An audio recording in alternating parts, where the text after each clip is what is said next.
Ooh. Hi guys, welcome to my channel. Welcome back if you're a subscriber, and if you're not a subscriber, it's your first time, welcome. This is a fairly new channel. It's been going since May, and it's been really good for me. I've really enjoyed doing it. The last few weeks I've been a little bit sparse on my content purely because of reasons beyond my control. One is I fractured my finger, my little finger.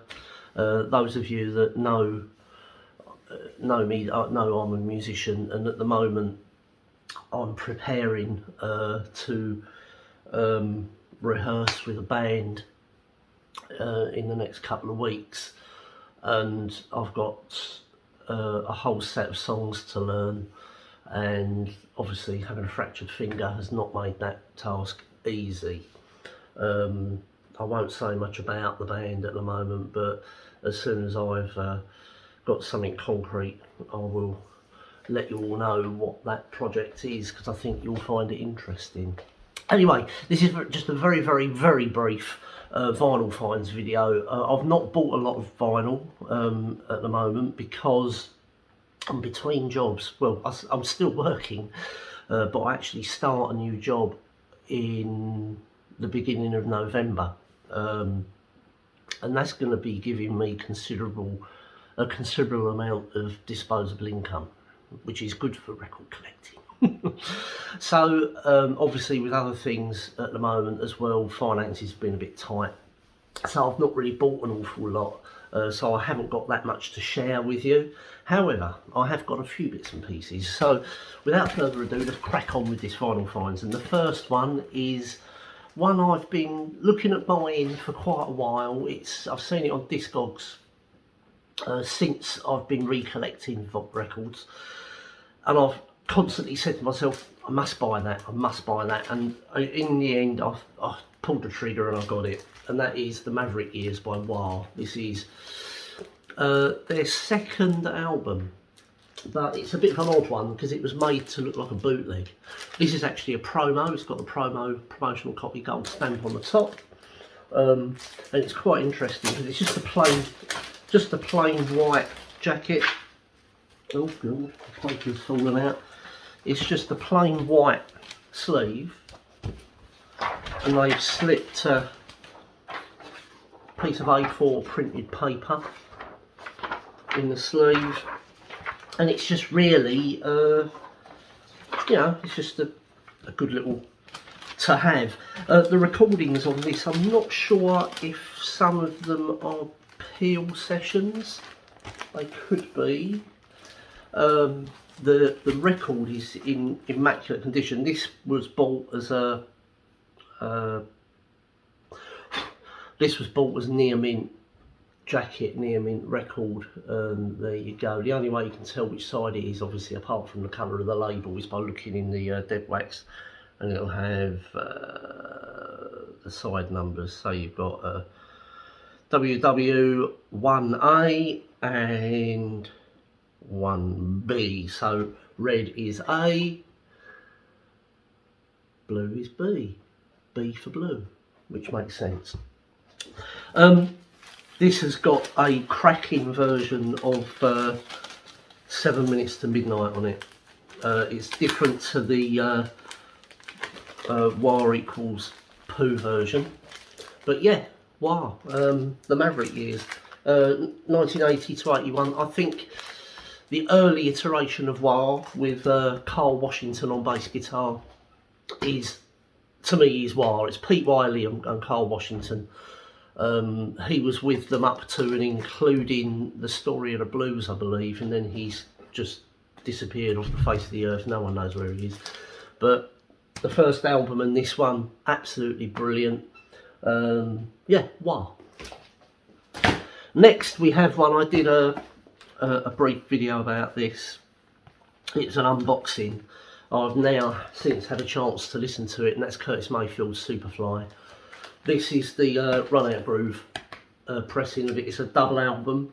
So the first record is the Superfly album as it was, and the second album is alternate mixes, single mixes, outtakes and stuff like that.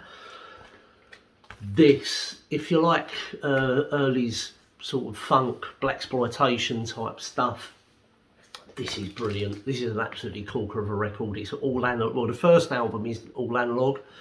I believe this was cut by, and don't quote me on this, let's see. Don't know. Something tells me this was cut by.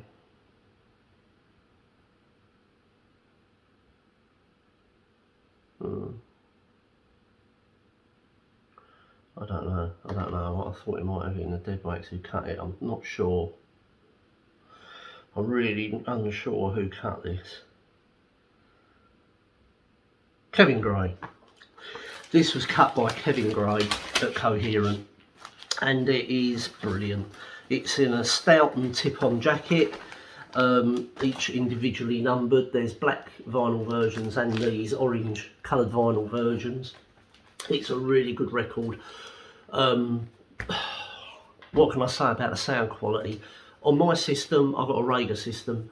It sounds absolutely astounding. It's the bass is deep. There's a lot of bass in it.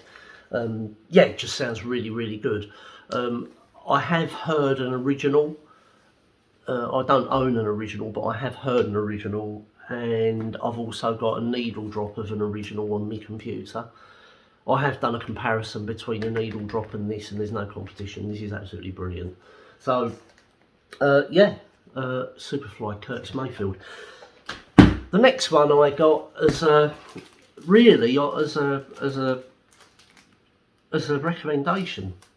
I was watching 45 RPM audiophiles YouTube channel the other week, and he'd done a comparison video of Ultravox Rage in Eden with the new recently reissued remastered box set, and he was saying how good he thought that the original was against the repress. So I thought, well, I like Ultravox. I've got Vienna, but I never ever have owned Rage in Eden, because my interest in Ultravox is the John Foxx era, from the first album up to his last one with, I forget what the album's called now. The John Foxx albums, and Vienna. I like Vienna with Midure. But I bought Rage in Eden. This is an original UK first pressing. This cost me £7 and it's in mint condition. It's in immaculate condition. It just needed cleaning. And I was quite pleasantly surprised, actually. I never liked the track, The Voice, when it came out. I don't know why. When I first heard it in the 80s, I thought, I don't like that. And it sort of put me off Ultravox for the rest of their career, really.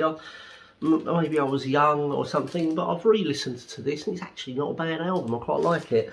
I still don't like the cover. I still think the cover's really crap, but the actual record itself is good. I like it. I'll give it a good 7 or 8 out of 10. 7 out of 10 I'll give it. Yeah, Rage in Eden, Ultravox, and it does sound really good as well. All analog, obviously.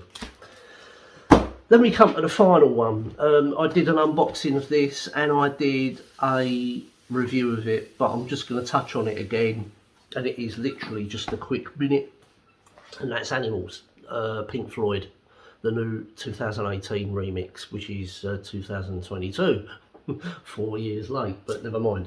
Yes, if you're on the market for this, or you're sitting there scratching your head and you don't know whether to invest in it because you like the original mix, don't fool yourself anymore. The original mix is, as far as I'm concerned, is dead in the water. This is the new de facto go-to that you need. Yes, it's digital, I don't care. The remix is just miles ahead of the original mix. I don't really care about these people who say, oh, you know, the original mix, it was the 80s, you know, it was really, really good. It wasn't good. It wasn't good. you know, the sound quality that they got when they recorded Dark Side of the Moon with Alan Parsons was absolutely brilliant. You know, that Dark Side of the Moon is now used as a test record for systems. You know, I remember going up to Harrods in London in the mid-80s and looking at the Lynn Sondex in their audio section, and he was demonstrating a Lynn system to this couple, and he was demonstrating it with Dark Side of the Moon. Say no more. Wish You Were Here is another point in question. Wish You Were Here was recorded at Abbey Road. It was brilliant. The sound quality is excellent, you know, and it is just a great sounding record. Then we get to Animals, and it honestly, it sounds like that.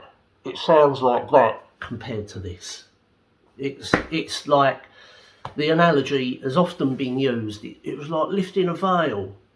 With this, it is literally like lifting a bloody carpet off of the record. There's so much. It's that is the only analogy I can give you.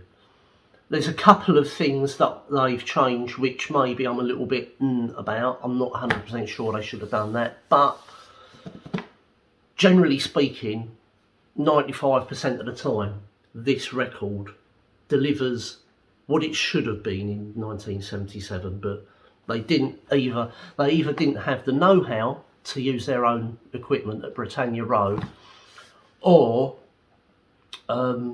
it was just bad mastering choices or something. I don't know, but whatever they did when they recorded this album in 1976, they screwed it up. But they've actually taken this now. James Guthrie's taken the original master tapes. He's basically not only polished the turd, it's almost like they've re-recorded it. It's seriously good. This is now my go-to, Animals 2018 remix, and it is stellar. Okay, that's it for today. I do have another video coming up shortly, which I'm working on today, actually, later today. Which is another Pink Floyd video. It's a bit of a fun video. I just thought I'd do it as a bit of a filler, really, to keep us going until I've got some new records to share with you. You know, so keep an eye out for that. But thanks for joining. Thanks for watching, and like I say, click like and subscribe, do all the usual YouTube stuff, and it really helps my channel grow. And I'll see you next time. Cheers. Bye-bye.